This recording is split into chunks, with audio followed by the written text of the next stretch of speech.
É bom, é bom, é bom, é bom, é bom, é bom, é bom, é bom demais! Eu tô na Rua do Rádio e o número da casa é 98.1 e as portas dessa casa estão escancaradas. Estão como, Léo Almeida? Bom dia, Léo! Bom dia, Paulinho. Bom dia, Terra. Bom dia, Brasil. Estão escancaradas. Abertas. Chega mais. Entra com tudo. Alô, alô. Isso aí, Léo. Tá tudo bem com você? Tudo certinho, graças a Deus, Paulinho. Afinal de contas, hoje é dia 26, né? 26 de agosto. O pessoal fala, não, porque agosto... Agosto é grande. Agosto é o mês, é o maior mês do ano, Paulinho. Agosto tem quase 60 dias. Mas ó, passou rápido. Esses dias você falou pra mim, Léo, hoje é dia 1º de agosto. Aí a gente, viva. Mas você sabe que no interior de onde eu venho, Bebedouro, sabe como é que agosto também era conhecido? Como o mês do cachorro louco. Aquele tempo a gente tinha muito medo de cachorro louco. Ou seja, cachorro que tivesse raiva, né? Isso! A doença. Tinha, tá? Tinha, né? Tem até hoje, mas hoje... Mas hoje tem as vacinas, né? Pra evitar tudo isso. E aquele tempo a minha avó... A minha mãe avisava, Paulinho, pelo amor de Deus, agosto, você toma cuidado com... Eu não sei porquê, no mês de agosto havia uma incidência maior de cachorro. Com uma pergunta boa pra gente fazer, viu, Léo? Tinha... Os mais velhos diziam que era até por conta da força da lua. Diziam força isso. Da lua? Diziam isso. Pode ser? Pode ser. Então é uma pergunta que eu farei hoje. Se tiver algum ouvinte nosso que queira responder, ou você que me acompanha pelo YouTube queira responder, por que havia essa coisa? Agosto, Paulinho, cuidado com os cachorros na rua, porque agosto é o mês do cachorro louco. Lógico que hoje em dia não se fala mais nisso, né? Olha ele. Põe o cachorro pra latir, põe pra latir. Não é à toa não, viu, Léo? Porque hoje é dia 26 do mês de agosto. Sabe de quem é o dia hoje? Do cachorro. Dia do cachorro? Hoje é dia do cachorro, Léo. Então por isso que deram esse título do cachorro louco. Não acredito, não. Porque hoje, dia 26, é o dia do cachorro. Então eu me lembrei desses assuntos todos de hoje para comentar um pouquinho a respeito desse melhor amigo do homem, Léo. Gente, você me trouxe agora lembranças maravilhosas, Paulo. Me fala do teu cachorro da infância, vai. Eu tinha. Olha o nome dele. Era um cachorro, mas ele tinha nome de peixe. Como é que era? Tubarão. Meu primeiro cachorro, quando eu tinha lá meus Tubarão? 5 anos. 5 aninhos ali, primeiro cachorro. Viveu com a gente lá por vários. Ele morreu, acho que eu já tinha aí não lembro, mas acho que eu já tinha uns 15 anos quando ele morreu. Me conta, ouvinte, qual é o cachorro da tua infância, o cachorro da tua vida? Hoje é dia do cachorro. Você do YouTube, me conta aqui nos comentários. E detalhe, Léo, na minha infância eu também tive meu cachorrinho, o Bob. Era um vira-lata, lógico que era. O meu também era um vira-lata. Era um vira-lata. E o meu pai tinha também um cachorrinho que invocou com o meu pai. Era o Lorde. E esse cachorro Lorde, olha que coisa curiosa. Então o Bob era o meu cachorro. Sério. E o meu pai pintou lá um cachorrinho preto em casa, era da vizinha. O cachorro Lorde era da vizinha. Sim. Mas não sei por que ele escolheu meu pai. Rapaz, e meu pai sofria com esse cachorro, porque às vezes meu pai ia para a igreja, na igreja de São João Batista, a matriz em Bebedouro, ele se ajoelhava para rezar. E quando meu pai olhava do lado, sabe quem estava do lado dele? O cachorro da vizinha. O Lorde. O Lorde estava lá. Era o próprio Lorde mesmo, né? Era o Lorde. O meu pai falou, mas cachorrinho. E meu pai rezando na igreja. Eu não podia. Cachorrinho filho não podia gritar, não podia ficar bravo, né?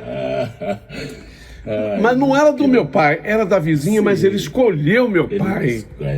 Não, cabecinha do cachorro, então ele seguia meu pai, por onde meu pai fosse, ele era um apaixonado pelo meu pai, virou o melhor amigo de papai, o Lorde. E assim a gente vai vivendo a vida, né? Bom, aí na minha vida adulta, Léo, aí nós tivemos em casa, já para os meus filhos, com a minha mulher, a Simone. 3 Lhasa Apsos, aí já não eram mais vira-latas. Eu também já tive alguns, tenho. Hoje assim, na casa onde eu moro, hoje não temos cachorro. Mas lá na casa dos meus filhos ainda temos, né? Os cachorros que já estão velhinhos, mas estão lá. Hoje nós temos uma cachorrinha que vai fazer 19 anos lá. Que é a Luna, né? Lamentavelmente, pela idade, ela tem 19 anos. Tem quase 100 anos. Tem. Se for isso, o veterinário falou que a idade dela regula com os humanos em 100 anos, mais ou menos. E ela tá cega, ela tá surda, mas muito consciente ainda. Que legal. Agora, a Luna é apaixonada pela Simone, minha mulher. Ela não fica longe da Simone. Se a Simone sair, passou a ser até um problema, porque a Simone não pode sair de casa, que ela começa a uivar, reclamar, chorar, que ela precisa, ela quer a Simone por perto, né? Mais 19 anos tem essa Lhasa Apso. Os outros 2 já se foram. O Billy, o cachorrinho, morreu quando tinha 14 anos, e a Jade, a outra cachorrinha, morreu aos 16 anos. E a Luna tá com 19, rapaz. Sabe qual cachorro eu tenho muita vontade? Tenho vontade. Um dia eu terei ainda. Qual é? Aqui não tem. O Border Collie. É lindo, hein? Mas eu só quero o Border Collie se for para estar no interior. São Paulo, eu vi com espaço, né? Com espaço. O Border Collie precisa disso. E um cachorro que eu não quero mais, que eu já tive, é o Pinscher, gente. Não há nada com Pinscher, tá? Quem tem Pinscher em casa, parabéns, tá? Eu já tive, não quero mais. Eu não quero mais Pinscher. Ele é muito ativo, né? Muito. Pinscher. Ai, meu Deus. E é pequenininho, tá? Tem tamanho não, viu, gente? Por isso que o pessoal falou assim, cuidado com esse baixinho aí. Cuidado com essa baixinha. É um Pinscher. Não para, né, Léo? Quem me deu um Pinscher foi um cara lá do interior de São Paulo, ali perto... Eu esqueci o nome da cidade, cara. Mas perto da cidade do Daniel ali. Sei, ali é Brotas. Brotas, ali é perto, Jaú. É perto de Brotas ali. É uma cidade naquela pequena, região ali. Eu comprei um carro dele, ele me deu um Pinscher. De brinde. De brinde. Já que o senhor tá levando meu carro, o seu Léo, o senhor vai levar esse Pinscher aqui de brinde. Não, assim, eles são lindos, rapaz, o Pinscher. O problema é que ele desenvolve... Ele fica meio raivoso. Ai, gente, desculpa, tô dando muita risada, porque eu tô lembrando do Pinscher de casa. Mas você sabe que a história de hoje, Léo, eu escolhi... eu já tinha recebido há um certo tempo. Certo. Aí eu tinha visto aqui no calendário, a produção viu para mim que hoje era o dia do cachorro. Então eu escolhi a história de hoje para combinar com o dia do cachorro. Boa. Tá preparado aqui? Podemos começar? Podemos. Então, bora. Eu conto até 3 e a gente começa. Show. 1, 2, 3, começou.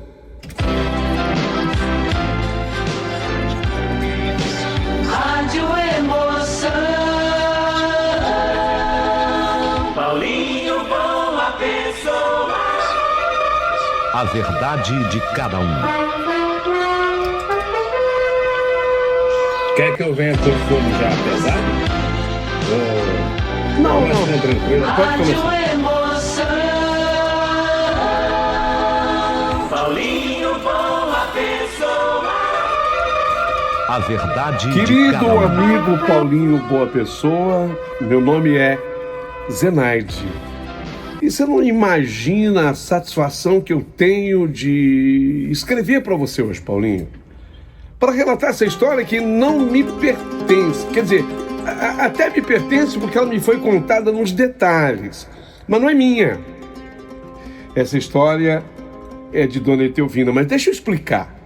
Eu, Zenaide, eu trabalho como enfermeira e eu acabei sendo contratada pelos filhos da Dona Etelvina desde que ela fraturou o fêmur.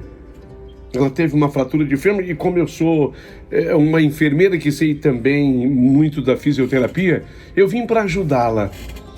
E foi comigo, sabe, que às vezes as pessoas falam, mas quando uma pessoa idosa cai e fratura o fêmur, é muito perigoso. É muito arriscado, é muito perigoso. Eu não vou discordar, porque eu tenho a minha experiência enquanto enfermeira, mas olha, Paulinho, não significa absolutamente que seja o fim uma fratura de fêmur. Independente da idade que a pessoa tenha. Óbvio que às vezes uma recuperação fica mais difícil. Sim, é sempre mais difícil, mas a dedicação de uma profissional ou de um profissional naquela coisa do treinamento pode ir recuperando a pessoa. E olha, eu fui muito bem sucedida em todas as minhas investidas e não foi diferente com a Dona Etelvina. A Dona Etelvina é um amor de pessoa. E a Dona Etelvina me contou uma história, Paulinho, mas ela contou com tanta convicção, com tanta verdade, que por mais que essa história possa parecer para alguém que vai ouvi-la, Zenaide, não sei, essa história da Dona Etelvina, será que é real? Será que de fato aconteceu, Zenaide? Eu, enquanto enfermeira, lhe digo, eu confio, eu acredito. Bem, para que vocês possam avaliar, eu preciso então começar contando a história da Dona Etelvina. E naquele dia, ela começou a me contar essa história, mas veja bem, não foi uma história contada num dia, Paulinho. Ela me contou por dias a fio seguidos. Cada vez ela lembrava de um detalhe. Você sabe que ela tem uma excelente memória, mas quando ela lembrava de um detalhe, eu acrescentava, porque eu levo comigo sempre um caderno, onde eu anoto os cuidados que eu tive com a paciente. E eu comecei também a anotar aquela história que a Dona Etelvina começou a me contar. O relato ficou interessante no meu julgamento. Espero que seja interessante para todos os seus ouvintes. E se vocês me permitirem, a partir de agora, eu peço licença para começar a narrar a história da Dona Etelvina. Diz ela.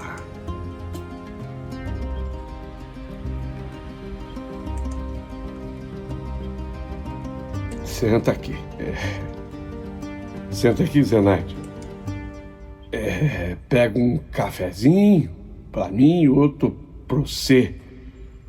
Porque o que eu vou te contar não é conversinha de 5 minutos, não, viu?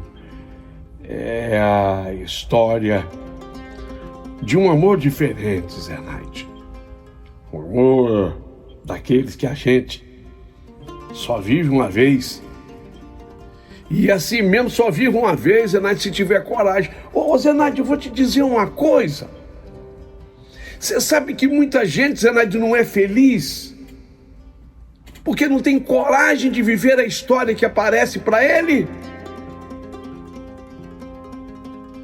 Reflita, pense a respeito disso. Palavras de Dona Etelvina: muita gente não é feliz porque não tem coragem de viver a história que foi destinada a ele. Zenaide, tudo começou naquele ano de 1962. Em 62 eu era uma menina de 14 anos. Eu morava no interior do Piauí. Como era gostoso viver ali, sabe? Morar ali. Eu amava aquele lugar. Era modesto, era pequeno, mas eu gostava demais. Interior do Piauí. O nome da minha terra, anota aí, Zenaide, pra você não esquecer. Angical, mas é Angical do Piauí. Fica assim na região mais ao norte do Piauí. Era 62, em Angical. E tempo difícil, viu? A família da gente era grande, Zenaide. 7 filhos, eu, a mais velha das meninas. Naquele tempo, era muito comum a gente casar cedo. E foi num casamento da minha prima. Eu tinha uma prima de nome Joana. Foi no casamento dela que a minha vida mudou, mas mudou completamente, Zenaide. A festa estava animada, tinha um sanfoneiro bom, um homem lá tocando uma viola, outro um violão, um sabatino, um zabumba, a comida farta. Eu me lembro o dia, exatamente o dia, eu estava vestida assim, Zenaide, num vestido azul clarinho que tinha umas bolas brancas. Nossa, era bonito. Foi um vestido feito por minha mãe. Ela me fazia me sentir moça. Ela disse assim, antes de eu sair de casa para o casamento: você vai bem vestida, se comporte, porque tu já é moça. E quando a mãe dizia isso pra gente, era mais ou menos como avisar assim, pode aparecer algum interessado, quem sabe até num casamento com tu. Foi quando nessa festa dessa minha prima, meu pai me chamou. Etelvino, vem cá. Tem um homem aqui que quer te conhecer. Nossa. Era ele, Otacílio. Otacílio era alto, moreno, bigode bem aparado, roupa alinhada. Ele estava assim num terno, pelo menos um paletó de linho branco. Ele tinha mais de 40 anos. Eu tinha 14, ele tinha mais de 40. Mas era bonito. O Otacílio era bonito. Me cumprimentou com respeito, beijou minha mão. Um comerciante lá de Angicos do Piauí. E 3 dias depois do nosso conhecimento, nessa festa de prima Joana, ele apareceu lá em casa, mais meu pai. E o assunto que ele foi discutir com meu pai era a minha mão. Não que ele tivesse achado a minha mão linda, não, Zenaide, mas ele queria minha mão em casamento. Meu pai, apesar dos tempos, meu pai era mais moderno. Me chamou e disse que eu tinha direito à escolha. Você está ouvindo? Benjamin é um sujeito sério, trabalhador. Trouxe até um presente para tu aí. Ele me entregou uma colônia francesa, você acredita? Uma colônia francesa, coisa fina. Eu nunca tinha sentido um aroma, um cheiro daquele. Lógico que eu aceitei o presente. Mas aí meu pai disse, olha, ele quer casar mais tu e veio me pedir autorização. Mas, apesar de ser um bom homem, trabalhador e sério, eu quero a sua opinião, minha filha. O que você acha da estampa? Meu pai falou isso na frente do homem. O que você acha da estampa do Otacílio? E eu gostei e falei pro meu pai que, como eu havia aceitado o perfume, eu aceitava também o Otacílio. Você acredita que 3 meses depois, minha filha, nós nos casamos? A vida com ele começou boa. Casa de tijolo, a minha não era, a minha era pau a pique, lá em Angicos. Aí eu mudei uma casa boa, uma casa de tijolo, quintal grande. Ele tinha uma loja, comércio movimentado. O Otacílio era um homem de poucas palavras, mas ele demonstrava um carinho com as ações. Nós tivemos três filhos, João, Maria e Pedro. Mas foi aí, coloca aí no teu caderno, coloca aí, Zenaide. Foi aí que começaram as estranhezas. Estranheza, dona Etelvina? Sim. Nas noites de lua cheia, o Otacílio sumia. Dizia que ia resolver coisa do trabalho, fornecedor, gente que estava devendo mercadoria para ele na loja, que ele estava preocupado porque aquela mercadoria tinha acabado. Eu sei que ele saía e só voltava com o dia já claro. Só que ele voltava sujo, roupa rasgada, arranhões pelo corpo. Uma vez ele chegou até com sangue na camisa. E o que foi, Otacílio? O que sucedeu mais tu? É que eu tive que caminhar muito, passei pelo meio do mato, sempre tem bicho. Uma hora era bicho, outra hora ele dizia que teve que ajudar alguém que estava ferido, machucado na estrada, que o sangue era de outra pessoa. Mas quando ele dava esse tipo de explicação, ele não olhava nos meus olhos, não, sabe, Zenaide?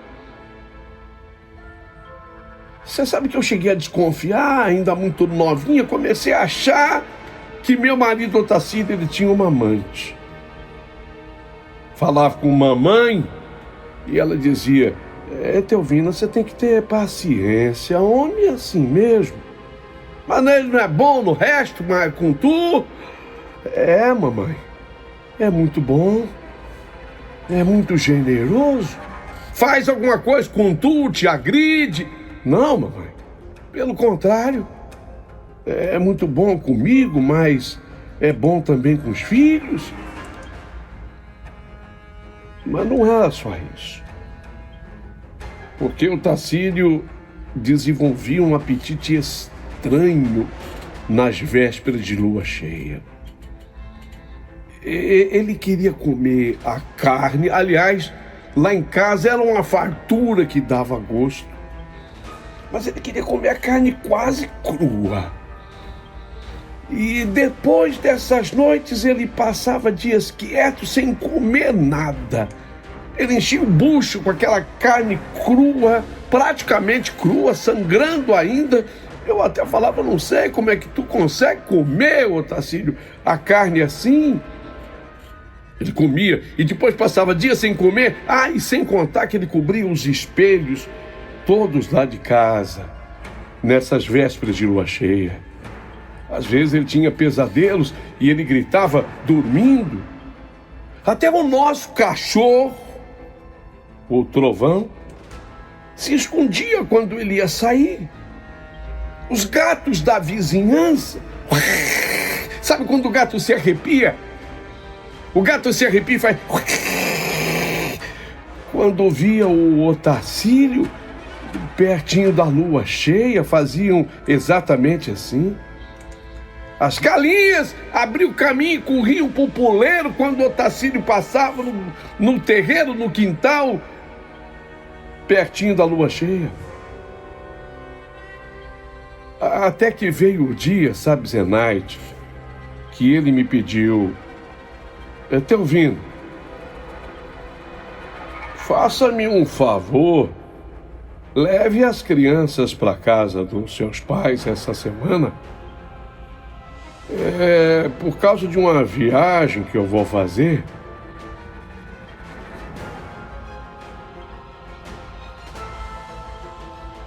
Viagem, Otacílio? Eu preciso comprar material para a loja, que acabou tudo e esses fornecedores não aparecem por cá. Por favor, me faça isso. Eu fiz, levei as crianças para casa dos meus pais, mas quando eu voltei, eu encontrei a casa revirada. A nossa casa, tudo de perna pro ar, mas não parecia roubo, não. Porque não faltava nada, mas móveis caídos, marcas de garras na parede, um cheiro, sabe quando você sente aquele cheiro assim, Zenaide, de sangue no ar? E eu achei muita pelagem no chão, pelos no chão, e não eram dos nossos animais. Então aí, Zenaide, eu comecei a juntar as peças, sabe, Zenaide? Me lembrei de uma história que ele contou para o meu pai no início do nosso casamento. Ele disse que quando criança, ele foi mordido por um cachorro na lua cheia. E aquele cachorro mordeu o Otacílio, sumiu, nunca mais apareceu. Eu matutei, Zenaide, pensei comigo, será que era mesmo um cachorro? Até que, numa noite de lua cheia, no mês de agosto,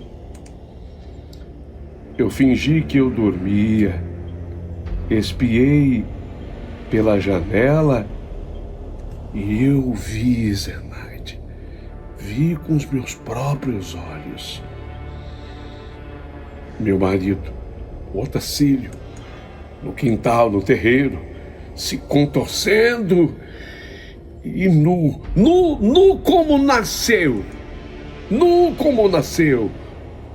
e o corpo dele crescendo.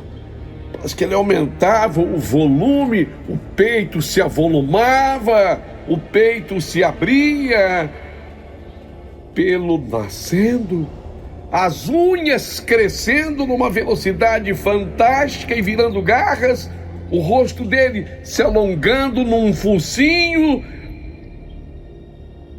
E poucos minutos depois, no lugar de Otacílio, eu vi um lobo imenso. Mas era um lobo do tamanho assim de um potro. Sabe o que é potro? O filhote do cavalo é um potro, um cavalo pequeno. Os olhos eram dele, mas também não eram. E ele começou a uivar. Ele olhava assim para a lua e uivava.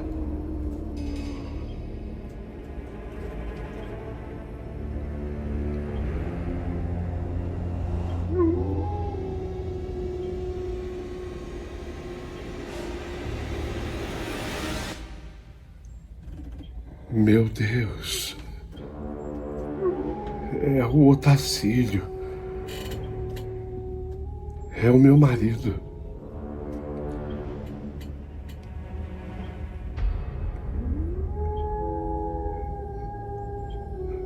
Na manhã seguinte, ele voltou para casa sujo e cansado. Falei para ele na entrada: Otacílio, a gente precisa conversar.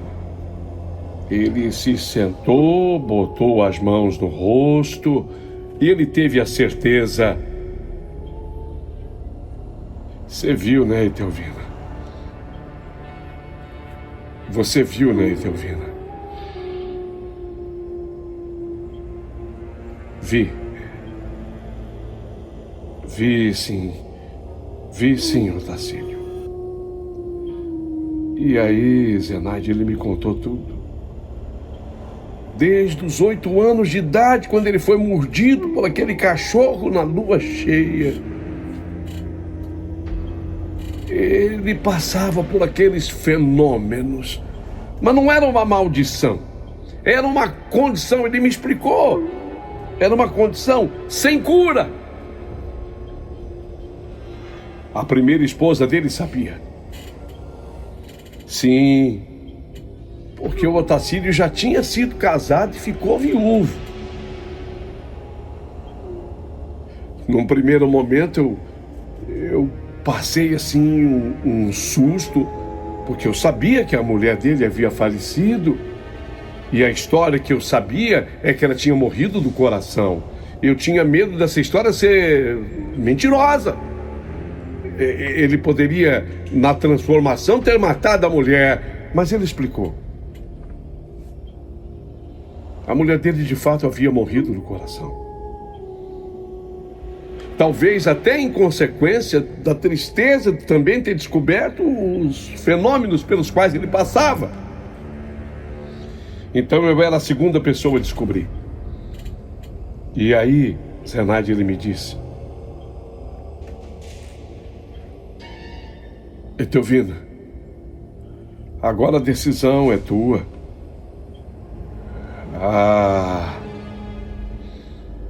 A Elza era a mulher falecida.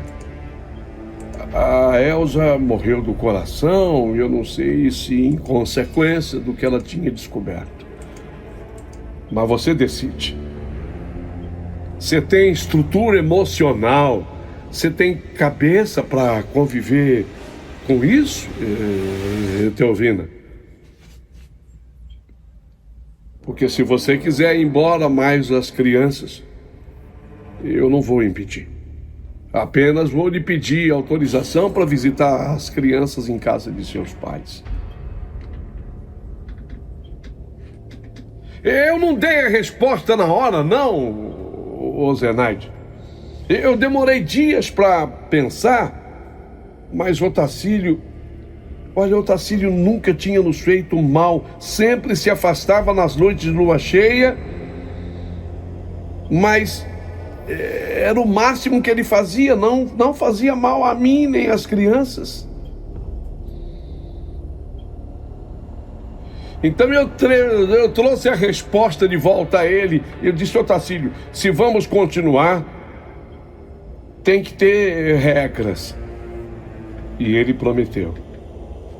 A regra era a seguinte: todo mês na lua cheia, ele sairia antes do anoitecer e só voltaria depois do amanhecer.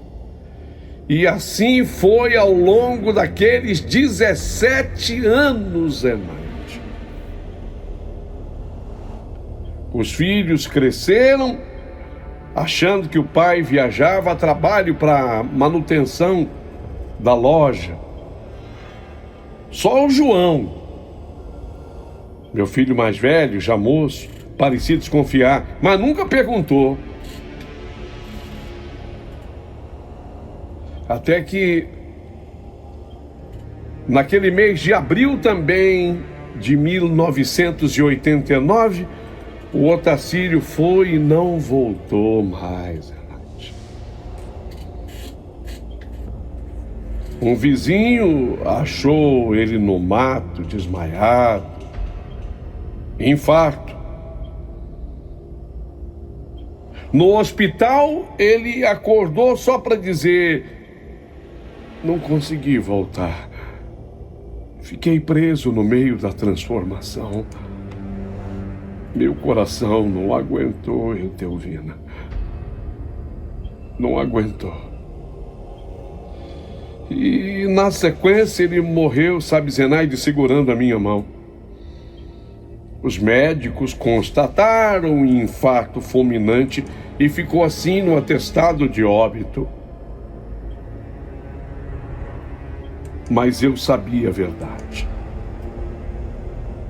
Ele se despediu como homem, mas ele carregava o peso do lobo. O enterro foi cheio. Ninguém sabia da segunda vida que levava o Otacílio. Eu guardei segredo. Eu guardei segredo disso.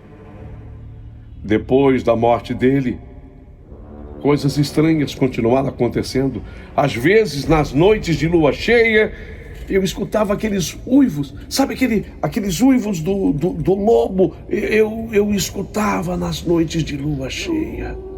Escutava aqueles uivos.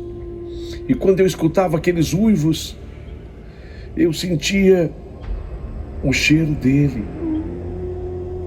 O cheiro de terra molhada, de mato. Uma vez a minha neta, a Francine, filha de João, ela disse que um cachorro enorme brincou com ela no quintal. Ninguém viu o cachorro. Ô vovó, o cachorro tinha os olhos, parecia olhos de gente, vovó. Naquele dia, Zenaide, eu acreditei que talvez fosse ele. Sim, acreditei nisso. Uma vez eu sonhei com Otacílio. Estava no mato, meio homem, meio bicho. Ele me estendeu a mão e disse: agora você pode vir comigo, Etelvina. Mas eu sempre acordo antes, sabe? A benzedeira, Dona Sebastiana, me disse que ele não fez a travessia dele completa.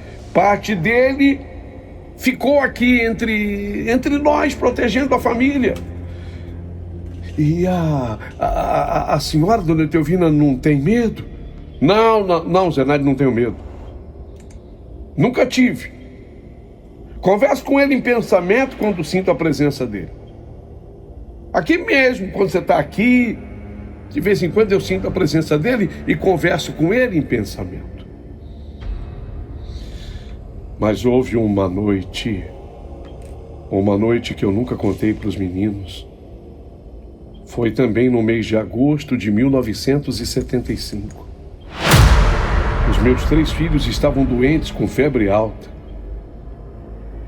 Otacílio tinha saído de madrugada e eu ouvi arranhões na porta. Escutei aqueles arranhões na porta. E junto com os arranhões eu escutei um rosnado estranho. Mas não era o rosnado do Otacílio transformado, não. Aquele som era de outra criatura.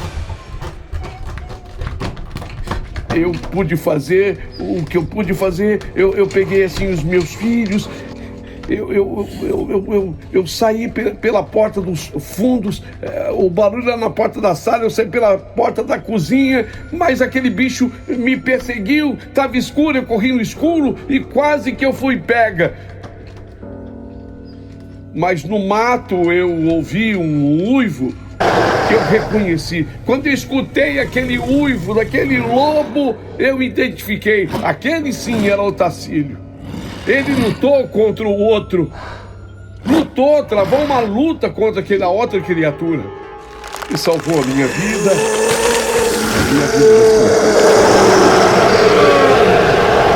Era como eu. Mais selvagem. Naquela noite eu soube que o amor dele era mais forte do que qualquer instinto. Sabe, Zenaide, hoje eu olho para trás sem arrependimentos. Porque eu vivi quase 30 anos ao lado do homem que eu escolhi para viver, sabe, Zenaide? Mesmo ele sendo lobisomem. Porque ele também era pai, era marido, era protetor, era companheiro. E se um dia alguém disser que história de lobisomem é lenda, Dona Etelvina, é lenda. Ou então se alguém disser para você a partir de agora, Zenaide, história de lobisomem é lenda, é uma crendice. Você anotou a minha história? Anotei, Dona Etelvina, eu anotei. Aí você mostra essa história e diga que quem lhe contou tudo isso é uma mulher muito séria. Uma mulher de 78 anos, que vai fazer 79 agora, mês que vem. No dia 3. Vou completar 79. E eu não preciso de mentira.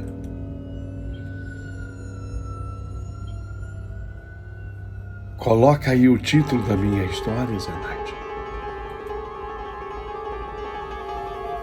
A mulher que casou com o lobisomem. Não.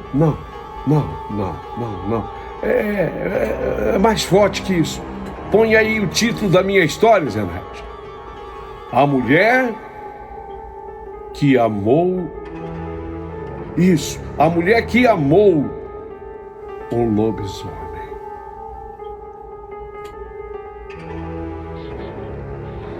Até hoje. Até hoje eu escuto os uivos do lobo.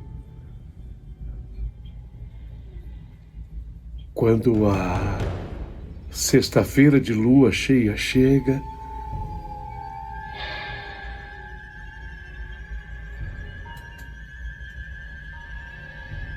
você viu que dia hoje, Zenaide? Ô, dona Etelvina, hoje é sexta-feira. Olha mais no seu celular. Celular serve para isso. Vê a lua. Tô vendo aqui. É sexta-feira de lua cheia.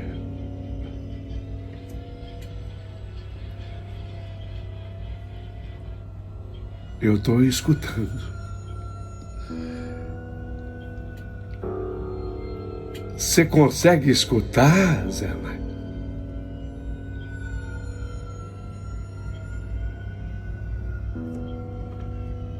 Ô, dona Etelvina, eu não sei se eu tô sendo sugestionada, mas parece que eu também estou escutando.